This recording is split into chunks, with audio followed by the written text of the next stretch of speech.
Hello and welcome to the Indie String Podcast. I'm your host, Kay, also known as Indie String, on Ravelry, Facebook, and Instagram. I'm holding the sign here because last week, if you watched, it fell down on me. Like, for real, like in the middle. So if you didn't, it's, a great moment of me being totally shocked. But my husband is still gone, and I have tried to adhere this now with 4 different types of hanging implements at this point. So I think I'm going to take my leave of trying to get this to stay up there and have my husband do it. Anyways, I still have it. Just imagine it. This wonderful, beautiful sign is behind me. Okay. So have you guys had a great week? I've had a great week. Now, really no cause for, I shouldn't say that. It was kind of an up and down week, but it ended on a high note. And this week's episode brought to you by wine. Lately, I've been recording on Friday, editing over the weekend and getting it up on Sunday or Monday or Tuesday or whenever I get it up. But it's like a Friday night date, you and me. All right.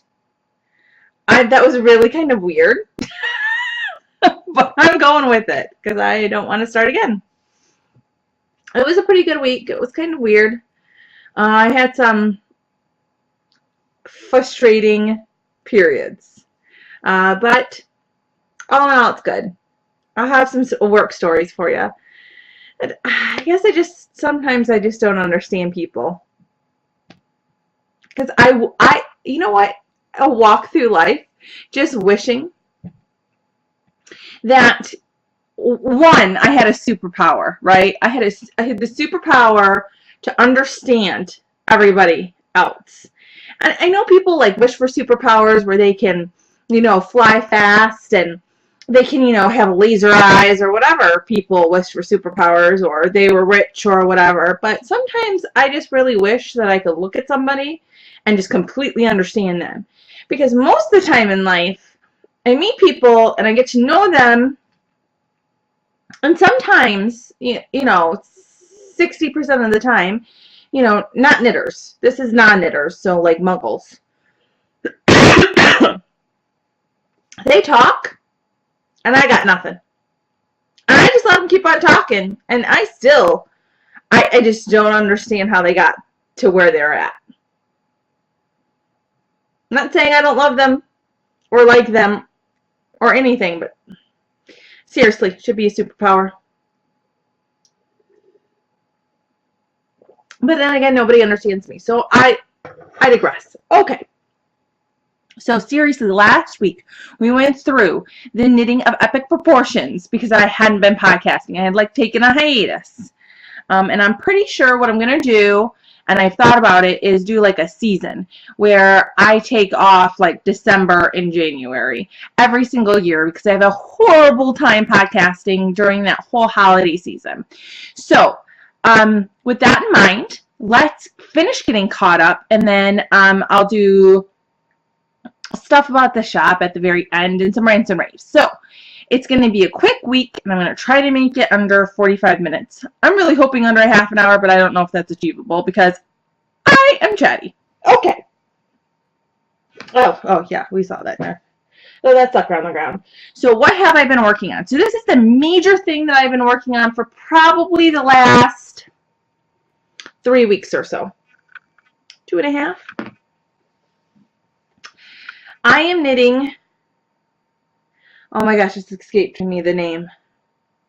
Boxy, there we go. Which is a fingering weight sweater. And I'm knitting this out of Tosh Merino Light, which is what the pattern calls for. And this is in the Thunderstorm colorway. No, I'm completely wrong.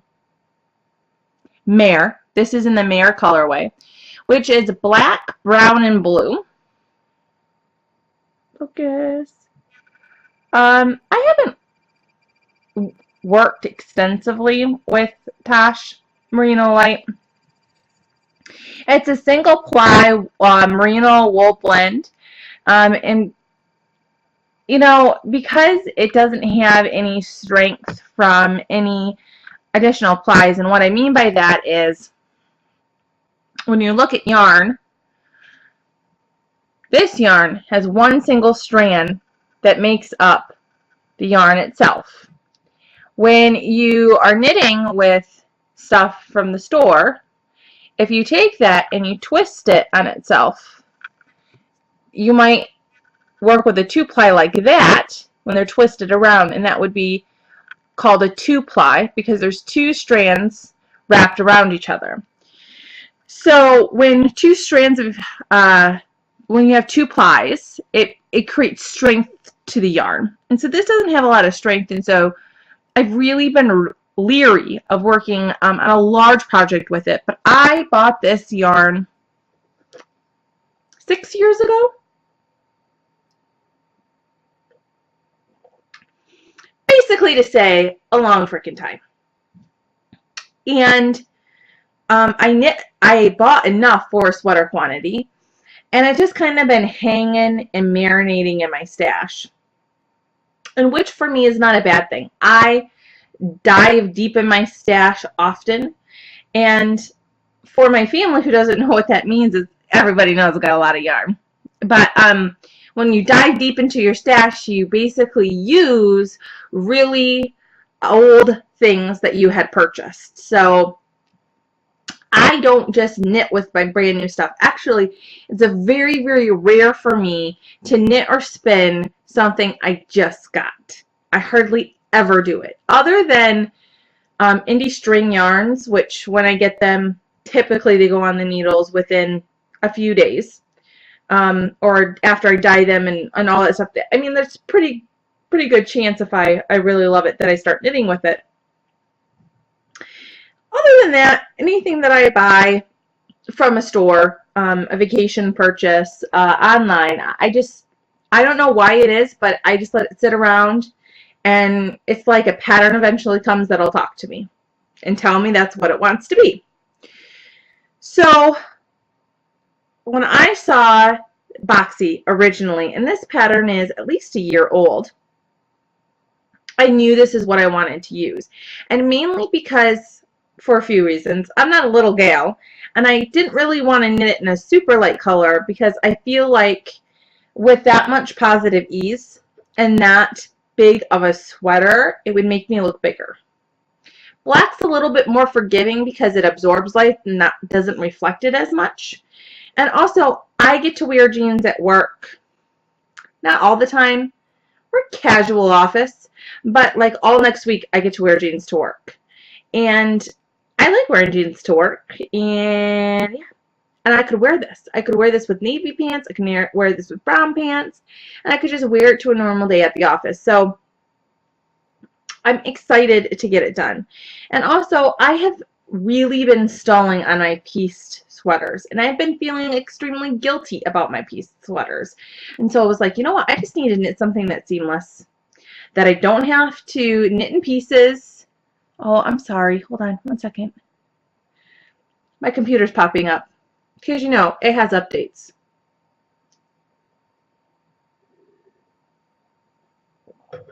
So let's start. I decided, as I kind of just touched on, this sweater comes in 2 available things. You can do seamed or seamless, and I decided to do seamless. Yeah, but I have the entire body done. And let's hold it up. And it's going to be a little awkward. It's on 2 different circular needles, and this puppy is big, super big. So, oh my goodness. And it basically looks awful when I hold it up. But I'll try to show you the fabric a little bit. It's a little crinkly, and it looks wrinkly. But that's mainly because it's getting to be pretty big, and to the point where it's getting on my lap a lot, and it gets scrunched up. So I knit the body of the sweater 17 inches. And let's just review. It is circular. So it's, well, when I did it on seamless, I got it on circular needles, and so I was just doing the knit stitch. But it still took me forever. ever. I am not complaining actually, because I know some people hate just knitting stockinette or knitting, you know, in the round. It's my bread and butter sometimes. I just don't want to think about it. I want to pick up something that's uncomplicated that I don't have to decrease or increase or do a pattern on. I just want to knit. And so this for me was definitely the ticket to recover, get my knitting mojo back, to feel good about everything. So it was a perfect project. Because I'm working with a hand-dyed yarn, and I had 4 skeins of the Tosh Merino Light, I did alternate every single row, so I didn't have any pooling. I'm very happy with that choice. These skeins, and I found this in Madeline Tosh, you see there's very light portions to it. It's almost as though the dye doesn't penetrate the skeins. I don't know how many skeins they put in a pot at one time, but it always seems as though I have light areas of my skeins. And this is a very dark colorway, so it's exaggerated. But when I started to knit on the hem, which you really can't notice because of the ribbing, it definitely had a tendency to pull those together. And I don't really love a lot of pooling on my sweaters. And pooling is where, let's say I have a yarn that has like red and gray in it. And when I knit, my red on every round always stuck together in the same place. So you'd have like a blotch of red and maybe it would travel over here or over there. I don't really like that. I know some people love it. Sometimes I do really think it's actually attractive, but it's kind of a hit or miss kind of thing because you just don't know what it's going to do. And with a sweater that takes 4 skeins of yarn, it could pull a certain way on one skein, and the next skein, because the dye took the skein differently, it could pull completely different. And, you know, that's not my bag, dude. That's good. At this point, I've separated. I bound out from the neck. I'm doing the shoulders. I have to. And I hope to get both the front shoulders done tonight, and then I'll be able to do the back, bind off, and do the back shoulders, join them, and then I'll just be able to do the sleeves. So I'm hoping in about a week's time, maybe I'll be able to, I know I'll move forward. I don't know if it'll be blocked, but I'm hoping most of the knitting's done at that point, or at least I'm on the sleeves. So that is what I've majorly been knitting. I have to say that I really do like the pattern. It is very clear. It's an extremely clear pattern. So props to her. This is the first pattern that I have knitted from her, and I'm really enjoying myself. I think everybody should have one in their wardrobe.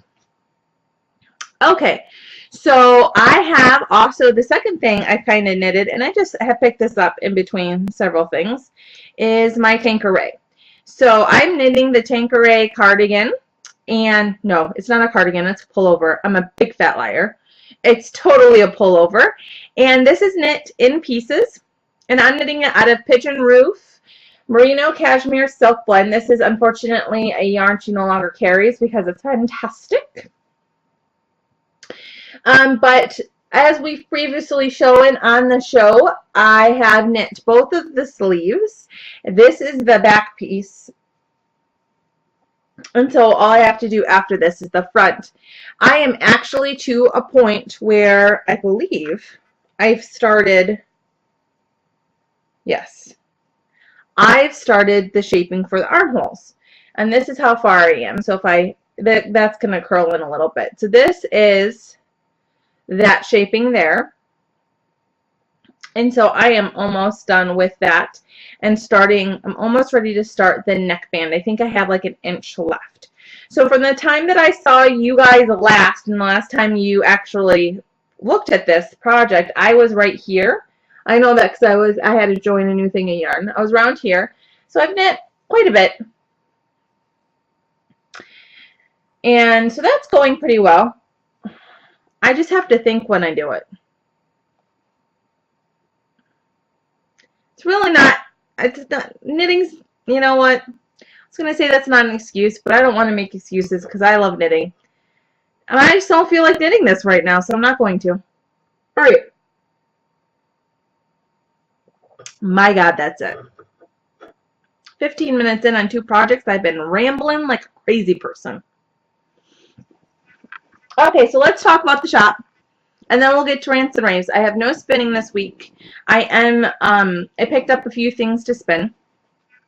And I have one other thing to talk about. Oh, so in the few months that I didn't talk to you guys, I totally picked up for the first time ever in my knitting career. I had something in my head. I dyed yarn and I knit it. I am extremely happy with it. It came out just like I thought it would in my head. I have actually another version that I'm going to do.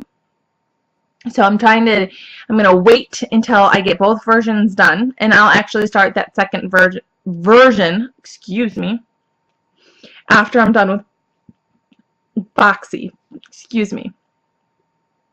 So I don't know why lately I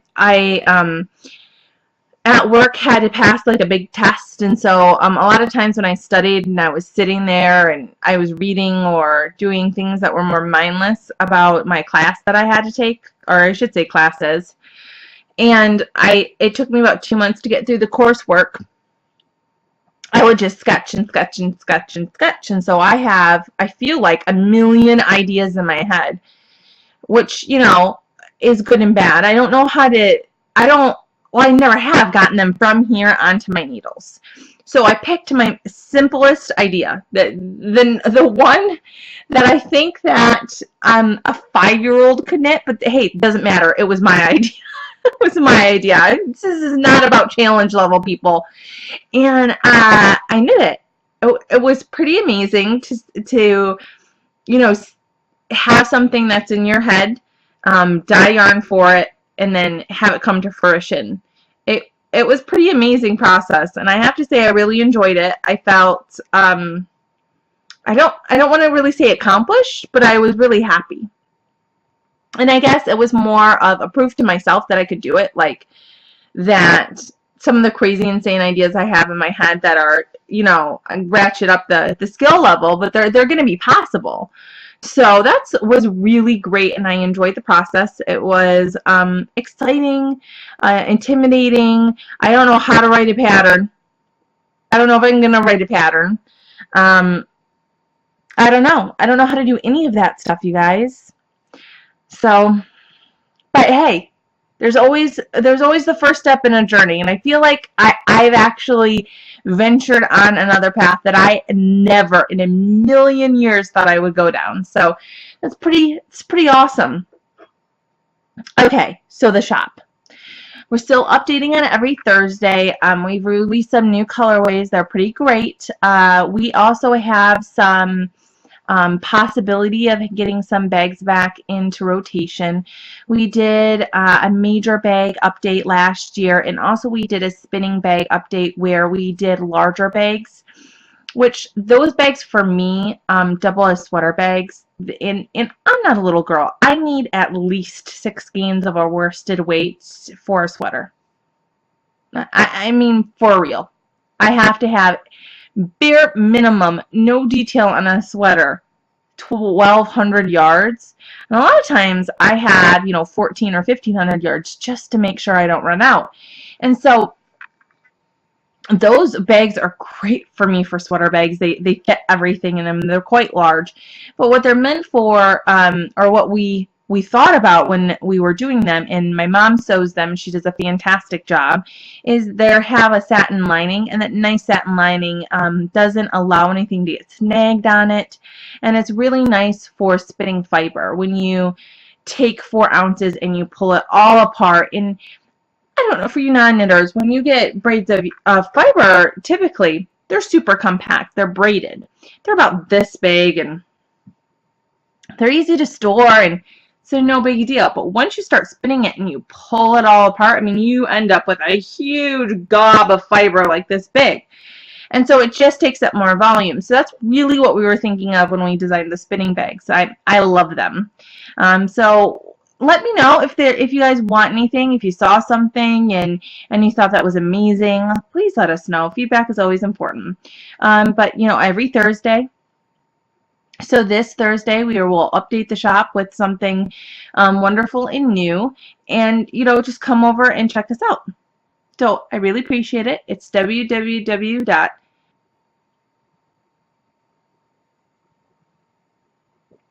All right. moving on. So here's my rants and raves for this week. And I don't know if I ever told you about this. This happened several months ago. And for some reason, it came up at work again. And this is my total disbelief in people. Okay. So when I first started at my job, which was like 6 months ago, I can't believe I've been there for 6 months. Pretty amazing, right? I met a lady, and I'm sure she's a fabulous lady. I don't have a lot of interaction, and actually I really try not to have any interaction with people at work, and that sounds totally horrible, and I know, but I stay out of the gossip pools. I stay out of he said, she said. I just try to be nice to everybody and walk away. I have learned quite painfully that naivety of getting into that kind of circle, that it always bites you in the butt. Even if you have good intentions, even if you don't say anything, just standing next to the wrong person sometimes is bad. You know, I wouldn't have believed myself even if I would have told myself that at 15. But you know what? Sometimes being an adult sucks, and you get taken down. And it's not your fault, and it just happens, but then you're like, never doing that again. Yep, I'm an idiot. So I've been an idiot once, not going to be an idiot twice, so I just completely stay out of it. I'm cordial and nice, and I try to be as pleasant as possible. But, you know, people were trying to feel me out all the time because no one really knows a lot about me, which, you know, great. And I met a lady, and she wanted, you know, was just describing herself to me. And I just don't get it. She says, we go to the bar, and we're the group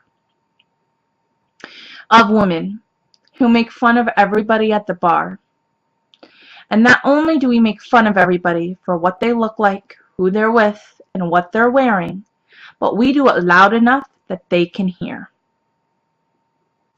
And everybody may judge us and think bad things of us, but it's fun. And you know, I heard that 6 months ago, and I thought, maybe it's just all a big show. But I don't really think it is. And what I wish, this is why I wish my superpower was understanding people. How was it ever socially acceptable to make fun of people? Okay? Whether or not, I think everybody probably has had that thought, said something that they regret, whatever. I mean, I'm not going to say that I'm a saint. I'm not. But okay, I felt guilty after it, at least, you know. And then to go from there's no guilt to it's socially acceptable to a routine event to a total acceptance of a personality trait to being proud of it to identifying it.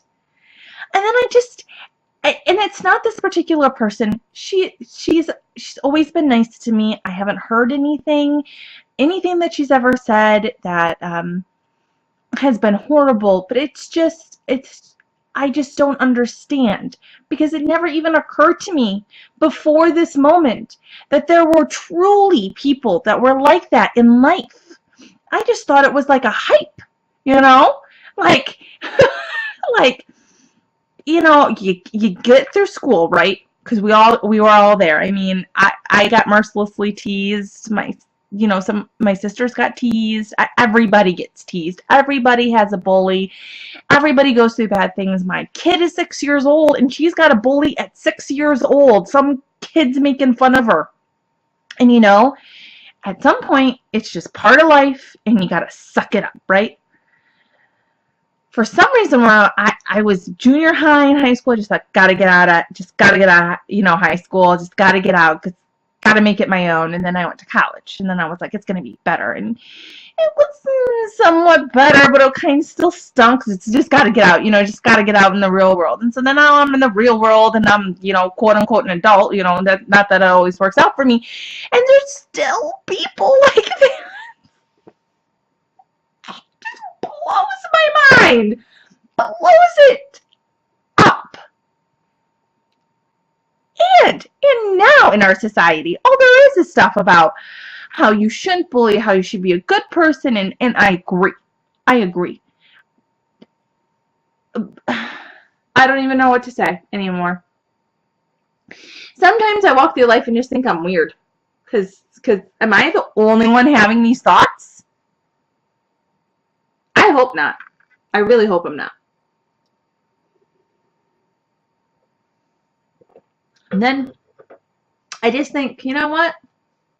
This is why on a Friday night, I go home and I drink wine and I sit and I knit. I don't go to the bar.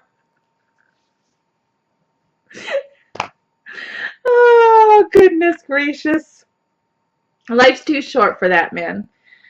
As a wise woman once said, nobody got time for that.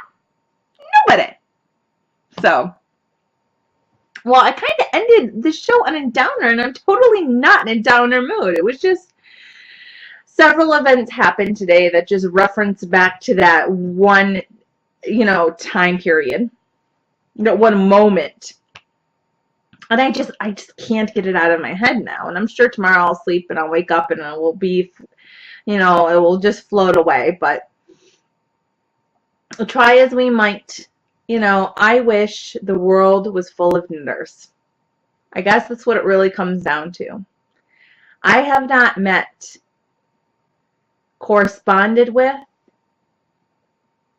heard about the same, that even a glimmer of that situation in the knitting community. And I am so proud to be part of it. To be a part of a community of men, women, adults, teenagers, children, who, it's just so loving, who are so kind and thoughtful. And although I think people don't understand us all the time, and I get called a dork, and I'm nerdy. Oh, they love to call me nerdy. Which I am. But I don't think the muggles of the world realize how proud someone can be to be a knitter and be one of our community. It's been amazing. And it just makes me thankful. Thank you to all of you. All of the people who have supported me at Indie String, who have purchased something, gone to the shop, who watch this podcast on a weekly, crazy, monthly, whatever I decide to update schedule, and who just go along with me. You're wonderful people. And I thank all of you and think about how lucky I am to have, on some flitting thought, you know what? I'm going to knit. And I had no idea of how important and how fundamental it would come in my life, and also how amazing it is to realize, with all the horrible things that I hear in life as an adult, on the news, on CNN and NBC and all of that there is still a large vein of people, a large group of people who can be so wonderful to each other. So you guys are amazing. I hope you had a wonderful, wonderful week. It was full of happiness, love, and knitting. Or crocheting, crafts of some sort. I hope that I see you guys soon and you have another great week. Until next time, you guys, knit with some love. Bye.